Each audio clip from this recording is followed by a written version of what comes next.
Karma is a major concept in Eastern philosophy, especially in Buddhism. When we talk about karma, it is not only specific actions, but also the accumulation, habits, and the continuous flow from thoughts, words, to actions.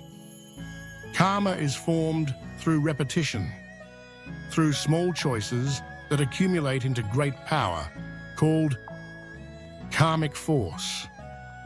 Karma is not only the result of an action, but also inertia, tendency, and the pull that makes it difficult for us to break free from the patterns already shaped in the mind.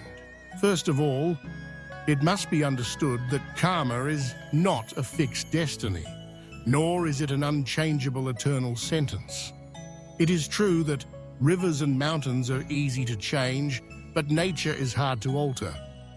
But the nature here refers to habits that have been deeply ingrained into bad habits, becoming karmic forces.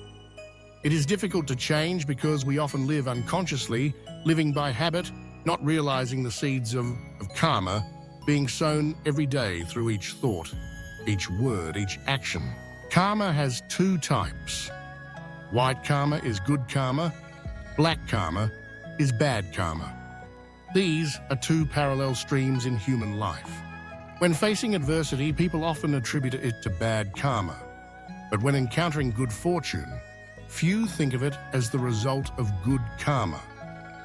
In fact, both bad luck and good luck, both suffering and happiness, are results of karmic retribution, all stemming from seeds sown before, sometimes from many past lives.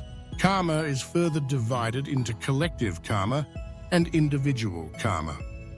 Within the same family, friends, and society, we have collective karma, meaning sharing the same type of karma. For example, being born into wealth or poverty, experiencing historical upheavals, natural disasters, etc. But within that commonality, there is still individuality, individual karma, which refers to different experiences, personalities, and destinies. Some people are born into wealthy families, but due to their individual karma, go through difficult and painful lives, or vice versa. Karma is further divided into definite karma and indefinite karma. Definite karma is karma that has ripened and is difficult to change, only to be experienced. Indefinite karma is karma that can still be transformed, changed, or mitigated.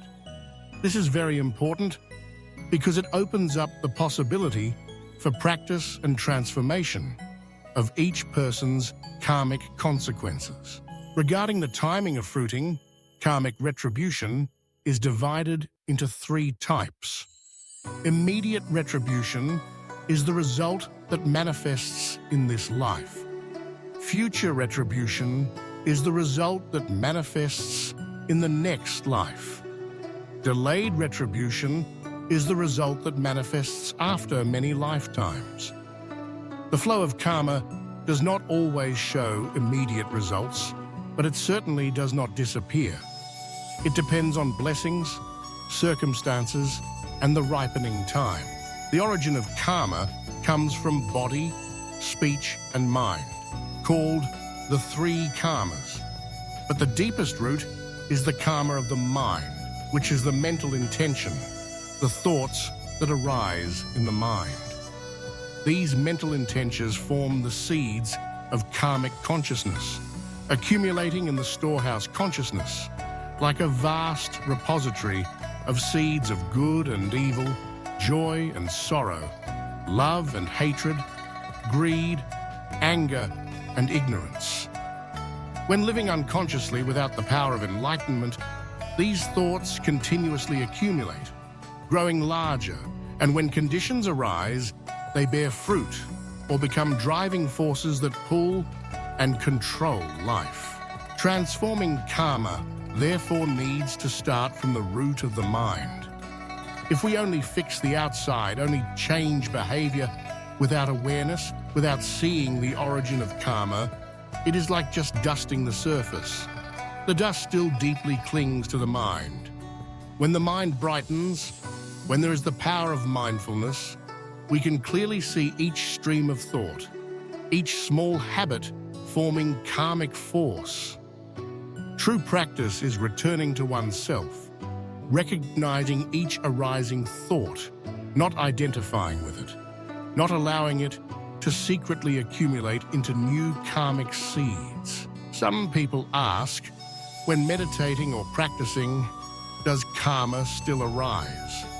In fact, when we have the power of enlightenment, we clearly see that the stream of thoughts is just a phenomenon, not real, without substance.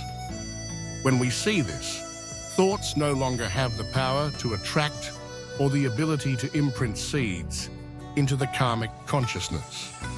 On the contrary, when we let go and live naturally without mindfulness, all thoughts, emotions, and actions are imprinted into the storehouse consciousness, creating new karma.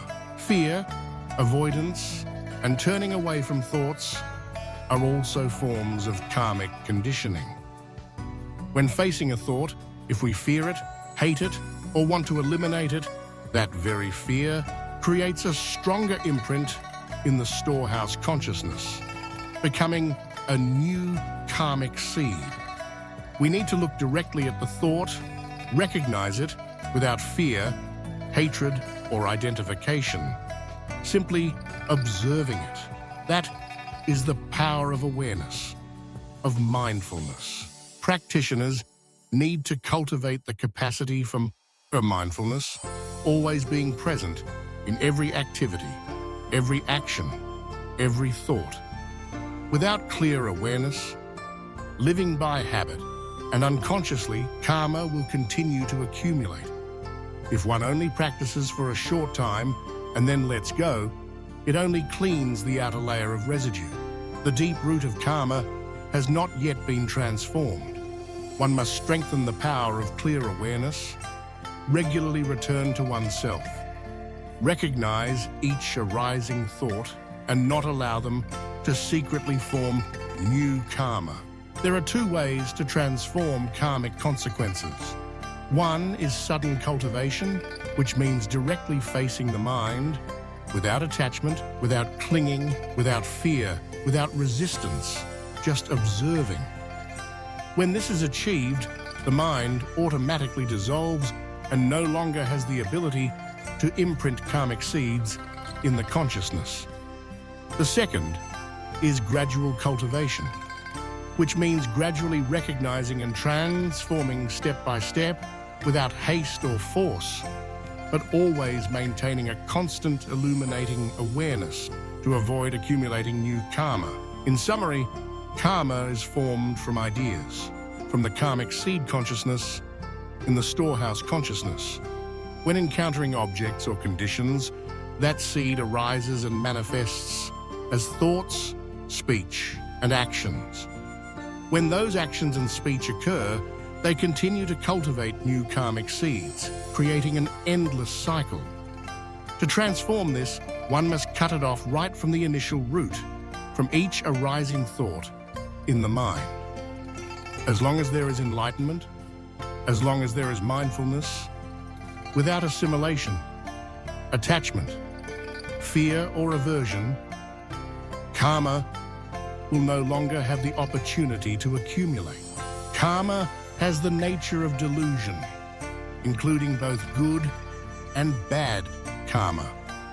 When good results come, if there is no wisdom, it is easy to become confused, forget the path of practice, indulge in enjoyment, and create new karma. When bad results come, if one is not alert, it is easy to be deluded by suffering, anger, and resentment, also creating bad karma. Outsiders may see it as unreasonable, but those involved truly feel the controlling power of karma. When practicing cultivation, one must live honestly with wisdom and the power of enlightenment, without beating around the bush, avoiding, or fearing. Face the truth. transform each thought, each action, each word, each emotion. When dying, if one has the power of enlightenment and clearly sees that all realms are illusions, unreal, manifested by the mind, then karma will no longer have the ability to control. A practitioner who reaches that level will freely choose, be at ease in all realms, no longer being pulled by karmic forces. The process of transforming karma requires perseverance, constant mindfulness, and the courage to face oneself. Every arising thought, every emotion of joy, sorrow, love, and hatred. It is not an easy path, but it is not impossible either. Just start with small things. From each thought, each action, each word, maintain the power of awareness. Always be present with yourself. And little by little, karma will be transformed, and life will gradually become more peaceful, free, and gentle. Don't think of karma as something distant or mysterious. Karma is the habits, the daily choices, the way we face difficulties, luck, suffering, and happiness. Karma is not a fixed fate, but a continuous flow, the result of each moment lived with awareness or not. Transforming karma is not about changing external circumstances, but about changing the way we live, think, and feel. Let's begin by observing ourselves, recognizing each arising thought, each emotion, each idea. When we have the power of enlightenment, when we clearly see that everything is just phenomena, illusions, not real, then karma will no longer have the chance to secretly accumulate. At that time, every action, every word, every thought becomes a new beginning, no longer influenced by the past, by habits, or by inertia. Transforming karma is the process of returning to the true self, to the power of enlightenment, to deep awakening within each person. It is the path to liberation, true freedom, and lasting peace that is not disturbed by external circumstances or karmic forces. Everyone has the ability to transform karma, to live freely, peacefully, and happily, if they know how to return to themselves, if they know how to preserve the power of enlightenment, and if they know how to recognize each arising thought without identifying with it or becoming attached. No matter how strong karma is, no matter how deep the past is, the power of mindfulness and awakening is still the key to opening the door to freedom and transformation. That is the path of wisdom, courage, and true life. Every day, every minute, every second is an opportunity to transform, to renew, to live fully with the power of mindfulness, with compassion, and with clear understanding. Start right now, from this very moment, to transform karma and to live a life of freedom, peace, and happiness.